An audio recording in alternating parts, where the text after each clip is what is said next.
नमस्कार, मी सुरेखा. तारा न्यूज मध्ये आपलं स्वागत. पाहूयात आज दिवसभरातील काही महत्त्वाच्या घडामोडी. राज्यातील रखडलेल्या स्थानिक स्वराज्य संस्थांच्या निवडणुकांना गती मिळाली आहे. सर्वोच्च न्यायालयाने मंगळवारी राज्य सरकारला आदेश दिला आहे की पुढील 4 महिन्यात या निवडणुका पार पाडाव्यात.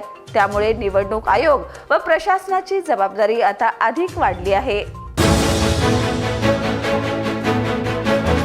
उत्तर प्रदेशच्या हाथरस जिल्ह्यातील एका शेतकऱ्याच्या खात्यात तब्बल 10 नील 1 खरब 35,13,95 रुपये जमा झाल्याचं समोर आलंय.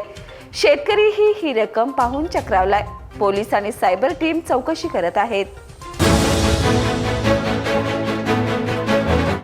माहिती व तंत्रज्ञानाच्या प्रसारासाठी टेकवारी टेक लर्निंग वीक या उपक्रमाचं कोल्हापुरात थेट प्रसारण झालंय.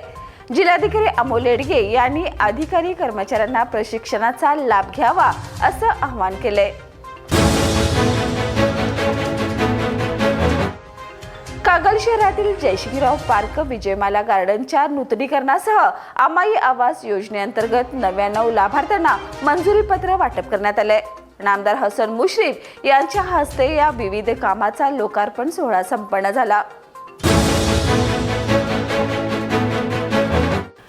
राजेंद्रनगरच्या 72 वर्षीय शकुंतला पवार यांचा नेत्र विभागात मृत्यू झाल्यामुळे CPR मध्ये एकच खळबळ उडाली आहे.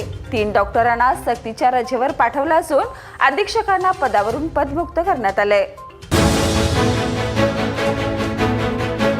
प्राध्यापक बाबासाहेब शिंदे यांची शेतकरी सहकारी संघाच्या अध्यक्षपदी निवड झाली आहे. उपाध्यक्षपदी अर्पणा पाटील यांची बिनविरोध निवड करण्यात आली आहे.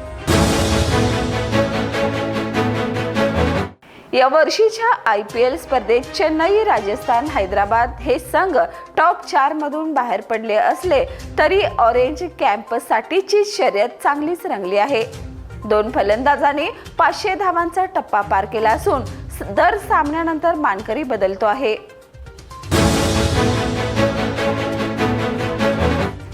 मीना शमीम फिल्म प्रस्तुत पायवाटांची सावली चित्रपट 23 मे रोजी प्रदर्शित होणार आहे. ग्रामीण गोडव्यासह एका लेखकाच्या खडतर जीवन प्रवासाची कहाणी रुपेरी पडद्यावर झळकणार आहे. ट्रेलरला सोशल मीडियावर भरघोस प्रतिसाद मिळतोय.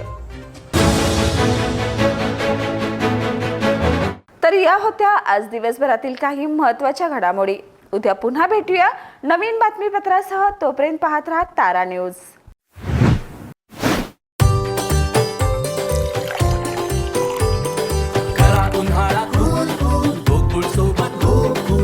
गोकुळ सोबत गो कूल.